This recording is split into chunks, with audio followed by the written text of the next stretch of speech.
ಇಂಥ ಸಂದರ್ಭದಲ್ಲಿ ಈ ರೀತಿ ನೀವು ಬೆಂಗಳೂರಿಗೆ ಒಂದು ಹೆಸರು ಕೊಟ್ಟು ಇದು ಮಾಡಿದರೆ ಅದು ತಪ್ಪಾಗ್ತದೆ. ನಾನು ಅದನ್ನು ವಿಚಾರ ಮಾಡೋಕ್ಕೂ ಹೋಗಿಲ್ಲ ಸರ್. ಅನೇಕರ ವಿರೋಧದ ನಡುವೆ ಈಗ ಜಾತಿ ಗಣತಿ ಕೂಡ ಹೊರಗಿನ ನೋಡಿ, ಜಾತಿ ಗಣತಿಗೆ ಸಲ್ಲಿಕೆ ಆಗಿದೆ. ಸಲ್ಲಿಕೆ ಆಗಿದ್ದಂಥ ಕ್ಷಣವೇ ಅದನ್ನು ಒಪ್ಪಿಗೆ ಸೂಚಿಸ್ತಾರಂತಲ್ಲ, ಅದ್ರ ಒಳಗಡೆ ಏನಿದೆ ನನಗೂ ಗೊತ್ತಿಲ್ಲ, ಯಾರು ಮುಖ್ಯಮಂತ್ರಿಗಳು ಗೊತ್ತಿಲ್ಲ, ಯಾರು ಗೊತ್ತಿಲ್ಲ.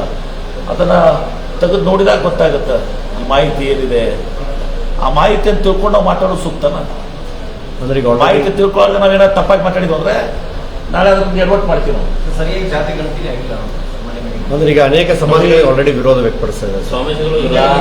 ಗಾಣಿಗೆ ಸಮುದಾಯ ಇರ್ಬೋದು, ಲಿಂಗಾಯತ ಪಂಚಮಶಾಲಿ ಜಗದ್ಗುರುಗಳು. ನೋಡಿ ಹೇಳ್ತೀನಲ್ಲ, ಈಗ ನೋಡ್ಲಾರ್ದು ನಾನಂತರೂ ಜವಾಬ್ದಾರಿ ತಂದುಕೊಳ್ತಾರೆ. ಸರ್ಕಾರದ ಒಂದು ಭಾಗ ಆಗಿ ನಾವು ಸಚಿವನಾಗಿರೋದು ವಿಷಯ ನಾವು ಕೂಡ ಹೇಳಿದ್ದು ಹಿಂದೆ ಎಲ್ಲ ಲಿಂಗಾಯತರನ್ನ ಒಂದೇ ಸೂರಿನಲ್ಲಿ ತರಬೇಕು, ಎಲ್ಲ ಉಪಜಾತಿಗಳನ್ನ. ಅದೇ ರೀತಿ ಒಕ್ಕಲಿಗರೆಲ್ಲ ಉಪಜಾತಿಗಳನ್ನ ಒಂದು ಕಡೆ ತಂದವ್ರನ್ನ ಇದು ಮಾಡಬೇಕು. ಮೀಸಲಾತಿ ಸಲುವಾಗಿ ಯಾರಾದರೂ ಏನಾದರೂ ಕೂಡ ಬಳಸಿದ್ರೆ ಅದು ಅವ್ರ ಹಕ್ಕಿದೆ, ಅವ್ರು ತಗೊಳ್ತಾ ಇದ್ದಾರೆ, ಅದು ತಗೊಳ್ಳಿ. ಅದ್ರ ಬಗ್ಗೆ ನಮ್ಮ ಅಭಿಪ್ರಾಯ ಇಲ್ಲ. ಅಂದರೆ ನೀವು ಗಣತಿ ಮಾಡುವಾಗ ಲಿಂಗಾಯತ ಉಪಪಂಗಡಗಳು ಯಾವತ್ತಿದೆ ಎಲ್ಲವನ್ನು ಒಂದೇ ಸೂರಿನಲ್ಲಿ ತಗೋಬೇಕು ಅಂತೇಳಿ ನಮ್ಮ ಒತ್ತಾಯ ಇದೆ. ಅದನ್ನ ಏನು ಮಾಡಿದಾರೆ ನಾವು ನೋಡ್ಬೇಕಲ್ಲ. ಅದು ಮಾಡಿದಾರೋ ಮಾಡಿಲ್ಲ, ನಮ್ಮ ಜನಸಂಖ್ಯೆನ ಹೆಚ್ಚಿಗಿದ್ದದ್ದು ಕಡಿಮೆ ಮಾಡಿದಾರಾ ಹೆಚ್ಚಿಗೆ ಮಾಡಿದಾರ ನಮ್ಗೆ ಗೊತ್ತೇ ಇಲ್ಲಲ್ಲ. ಈಗ ನಿಮ್ಗೇನೋ ಗೊತ್ತಿದೆಯಾ? ಇಲ್ಲ ಸರ್. ರಿಪೋರ್ಟ್ ನೋಡಿದ್ರ ನೋಡಿದ್ರೆ ಮಾತಾಡೋದು. ಅಲ್ಲ, ಅಂದ್ರೆ ಈಗ ಆಲ್ರೆಡಿ ಶಾನು ಶಿವಶಂಕರಪ್ಪ ಅವರು ವಿರೋಧ ವ್ಯಕ್ತಪಡಿಸಿದ್ದಾರೆ.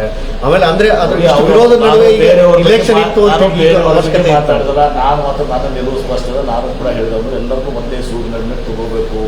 ನಮ್ಮ ಉಪಜಾತಿಗಳು ಮೀಸಲಾತಿ ಸಲುವಾಗಿ, ಟಿ.ಎ ಸಲುವಾಗಿ ಇವತ್ತು ಅನೇಕ ಇದರಲ್ಲಿ ನಮೂದನೆ ಮಾಡಿದ್ದಾರೆ. ಹಿಂದೂ ಸಾಧರು, ಹಿಂದೂ ಬಣಿಗರು, ಹಿಂದೂ ರೆಡ್ಡಿ, ಹಿಂದೂ ಗಾಣಿಗ, ಹೀಗೆ ಹಿಂದೂ ಮಾಲಗಾರರು, ಹಿಂಗೇನೆಲ್ಲ ಮಾಡಿದ್ದಾರೆ. ಇದನ್ನು ಬರೆದಿದ್ದಾರೆ. ಯಾಕಂದ್ರೆ 2A ಸಿಗುವಂಥ ಸಂದರ್ಭದಲ್ಲಿ ಅದು ಲಿಂಗಾಯತ ಅಂತ ನಮೂದನೆ ಮಾಡಿದರೆ 2A ಸಿಗೋದಿಲ್ಲ ಅದಕ್ಕೆ. ಹೀಗಾಗಿ ಅವರು ಆ ಕೆಲಸವನ್ನು ತುಳಸವರು ಮಾಡಿದ್ದಾರೆ. ಸ್ವಾಭಾವಿಕವಾಗಿ ತಪ್ಪತ್ತು ನಾನು ಹೇಳೋಲ್ಲ. ಆದರೆ ಇದನ್ನೆಲ್ಲವನ್ನು ಕೂಡಿ ಯಾವ ಈ ಜಾತಿಗಳು ಯಾವುದು ಅಂತೇಳಿ ಎಲ್ಲರಿಗೂ ಗೊತ್ತಿದೆ. ಅದೆಲ್ಲರೂ ಒಂದೇ ಸೂರಿನಲ್ಲಿ ಒಂದೇ ಇದರಲ್ಲಿ ತೊಗೊಂಬಂದ್ಬಿಡಿ. ನೀವು ಒಂದೇ ಹೆಡಿನಲ್ಲಿ ತೊಗೊಂಡು ಹೆಣ್ಣಲ್ಲಿ ತೊಗೊಂಡು ನೀವು ಕೌಂಟ್ ಮಾಡಿ ಅಂತ ಹೇಳಿದ್ವಿ.